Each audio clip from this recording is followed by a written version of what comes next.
Hey, welcome to another episode of Allegiant Elite Motorsports. I'm your host Isaiah, and today we are going to basically jump on the Black Quest.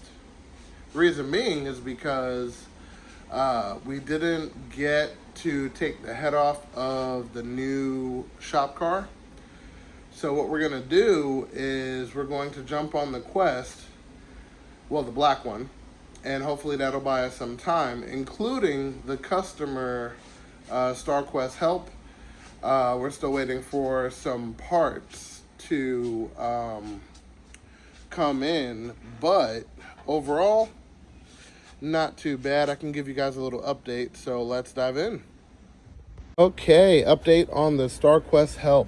So, I had the lines all redone on the fuel rail, but I didn't add in the fuel pressure regulator, so that is that guy here. Then I had to wait for the parts with the barb fitting, so that's 6 AN with the barb fitting, which is 3/8 of an inch. So I have to just get the hose to run to the fuel pressure regulator, and that part will be done. Again, I still haven't grabbed the negative side of the terminal from there. Also, I have completely bolted these in, so these are on and tight. And after that, I'm going to zip tie some of these lines out of the way of the turbo so we don't have any incidents of sucking anything up. Also, we have to connect the radiator fan. So there's a plug there, plug on the opposing side, including the factory plug. So what I'm going to do is I'm going to connect the plugs like factory, at least as far as when it comes to power. And then ground is going to be connected to a thermostatic switch, which is another item I'm waiting to get here. Also, I do apologize because I did some work on the Mirage without you guys. Basically, all I did was replace the tie rods. So I noticed one day when I parked the car, I looked at the wheels because besides them being dirty, they actually looked a little funny. So this wheel was turned that way, and then this wheel was perfectly straight. So I knew I had an issue, especially because when I drive the car, it actually, when it's wet outside, it would pull the car to the passenger side. And of course, for many, many different reasons, that's extremely dangerous. So I went ahead and popped up the car. I already had the outer tie rods. I popped those on, which was a very simple process. I actually did it before it started raining. And yeah, the car now drives perfect in every single way. No noise, no nothing. So that's excellent. And now we're going to move on to the Black Conquest. So as you can see, this car is on my actual fuel tank. This is my Generation 1 fuel tank, and I actually did some upgrading. So now there's a Generation 2 gas tank that has more accessibility to all of the functions, like the fuel pickup, the fuel return, and the vent, including the fuel level sensor. Bugs. So, this is the Gen 1 in all of its glory, and the Gen 2, all of the accessories are in the front. So where the actual differential is, it's all there in the front of it. So let's just imagine for a second, this is the front, right? So here you would have all of your accessories, your feed, return. The vent is on the top. Well, it would be on this side, but it's on the top. And that vent's basically for the gas tank not to implode, which does happen. 90% of gas tanks have a vent on them, probably 100% of them, unless they figured out something different, but that's here nor there. So this one is vented, and it's been working perfect. This one, we did a video a while back where basically the tank was, you know, not badly rusted, but rusted enough for me to take it down and start building a custom one. But this one buttons up to the factory location, and it uses the factory fill neck, so you don't have to pop the trunk and, you know, mess with all of that stuff. So this is available. Contact me via Facebook, Instagram, or what have you, and, you know, place your order. It would always be best to pick this up because remember, this tank is the size of the back of the car, so that's pretty big and expensive to ship, so always keep that in mind. But anyway, this exhaust system was what came with the car when I got the car, and I haven't had time, but this is coming off. This is coming off and set aside for anyone who actually wants it, but I know I definitely do not. So that is pretty much trash. So, you know, that's that. And then now we're going to get to the interior, because I did a video again a while back that showed the interior and what parts were missing, and I wanted to kind of reiterate that because I definitely want to start fixing stuff like this, that, all of that rust, that here. I got tail lights for it. I haven't put it on yet. All of that good stuff, including this guy needs to be replaced because of that, and roof, stuff like that. But anyway, so this car is on the Microtech LT10S ECU, but as you can tell, most of this stuff is gone, and I got it like that, which is fine, but the rest of the interior is in excellent condition, just needs to be cleaned off. This is an 87, but I put 89 seats in it, which actually look way better compared to my silver car. Still working on that, trying to find the right guy to redo it. But moving to the engine, so this is the engine. Again, I'm probably going to leave some links to the beginning happenings of this car, so you guys can kind of check it out, look it over. But when I got this car, wasn't running, didn't have a computer, a lot of stuff was missing, and so on and so forth. So I rebuilt that intake manifold so it doesn't leak fuel or anything like that. Because I'm on a Microtech ECU, I don't need an air map sensor at all, because the computer has a built-in map sensor. So there's a vacuum line that goes from the intake manifold into the car to the computer, so it knows exactly what the engine's doing at all times. So after that, I changed the injectors. So I have these here, which I was told was 1600 cc's. I definitely have to check that out, but I did have to reprogram the car once I put these on.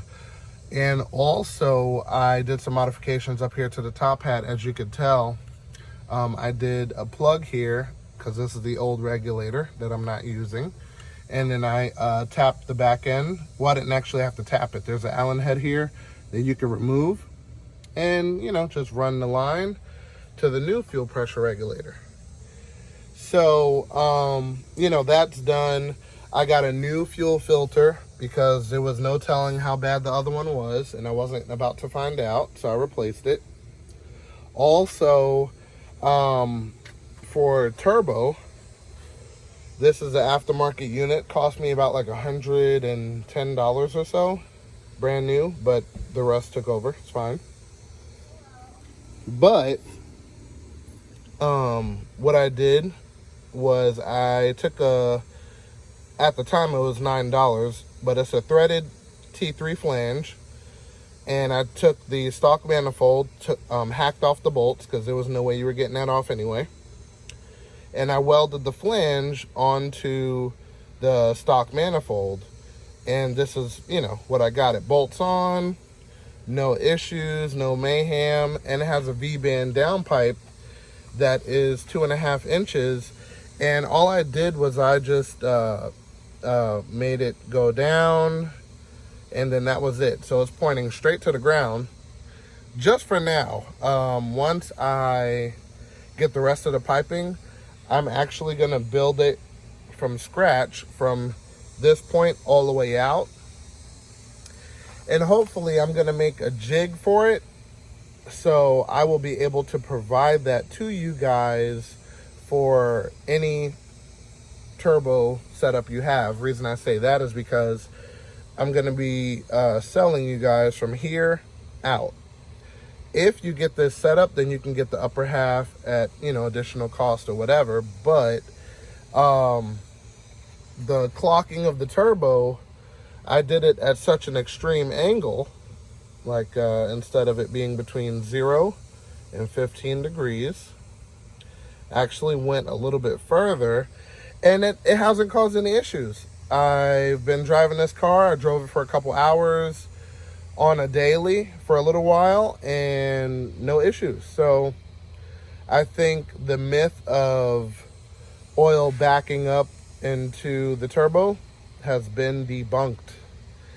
So on the bottom side, there's the oil return. Goes to the timing chain cover, just like all of the original ones.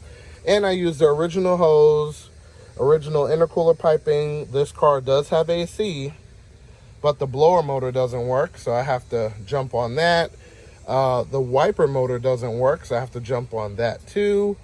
But yeah, so everything came out perfectly. I have a AEM filter here, so that's doing its work and everything. And I eliminated the ABS, which is that giant pumpkin that sits back there, and it cost about roughly $8 to do, because all you do is purchase this line and you run it from here to the distribution block at the bottom, which you can kind of see it right there, and that's it. It's bypassed, and you can actually bleed your brake system, make sure it's bled good, and then boom, you got excellent brakes. You have better pedal feel, just a lot of perks and benefits to eliminating that part of the car. So anyway, besides that, I added in this 2-inch pipe, Type S blow-off valve imitation. And yeah, everything's working good.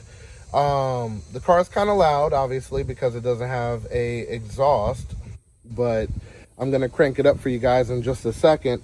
Also, you may have noticed, and I got this dirty, that's my fault, I need to clean that. But I have this radiator. It's a 2-row radiator that actually cost, well, the price went up since I got this one, but when I got this one, it was like $67, free shipping. Now I think it's up to $85 or $82. But either way, so I got this radiator, put it in here with the factory fans, right? And a lot of people ask me, how do you get the fans to turn on with temperature, right? So everybody's familiar with the plug, right? Factory plug, you have one, we all have one, you know, so on and so forth. This is ground, and ground for that one. There's a wire that sits at the bottom of the radiator, and it's for the thermostatic switch. So what I did was I combined the two wires, right? Ran it up to a new thermostatic switch. Now these you can get on eBay at a cost, not too expensive. It's under, I want to say $30. And basically you get to choose the temperature probe you want to use. And it'll tell you, you know, from 170 on, or excuse me, 180 on, 170 off. It'll say 200 on, 180 off. You know, you get to choose when it turns on and when it turns off. And it's automatic, so you don't have to mess with anything, do anything. It just does what it's supposed to do. So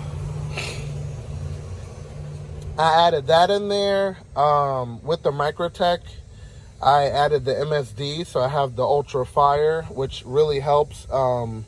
This car is only making about, I want to say 12 pounds of boost, which is fine. I could definitely do a lot more, which I will in the future. But in general, the reason I have the hot coil, or the hot plug, let's just call it a rapid fire, whatever, is because I don't get spark blowout.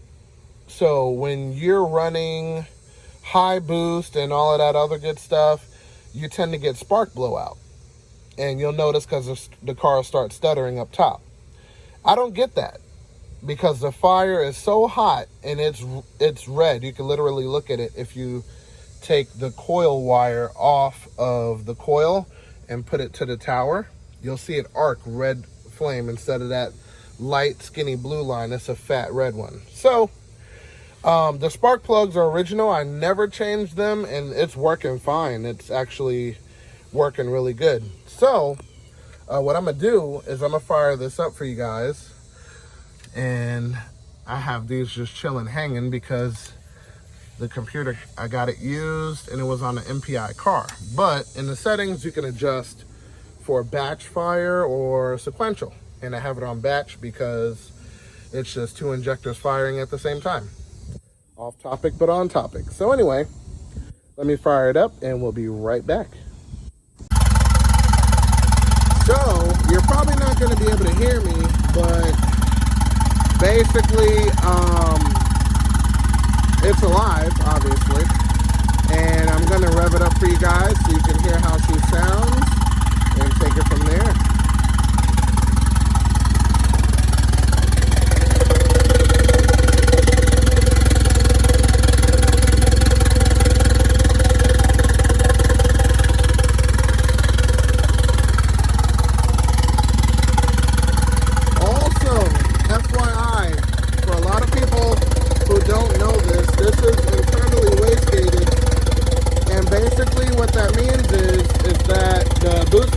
Regulated from that arm right there. The reason that is loose is because I'm still ramping up the boost. So right now it's at about 10, maybe 12, but I'm not going to stop until it gets to about 16. 16 is good for this turbo. So all you do is you see the arm is threaded.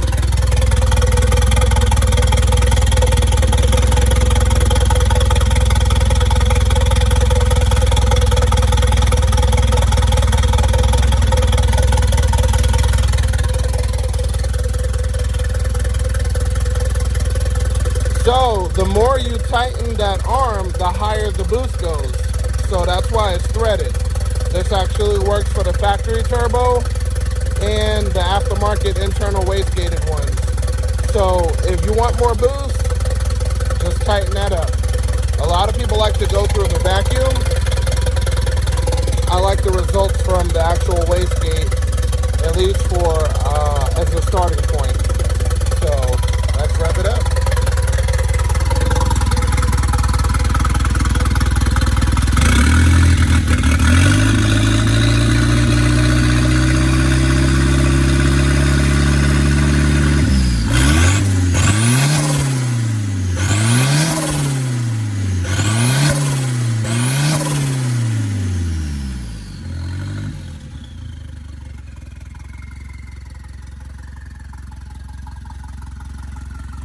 There you have it. Perfectly running car brought back from the dead.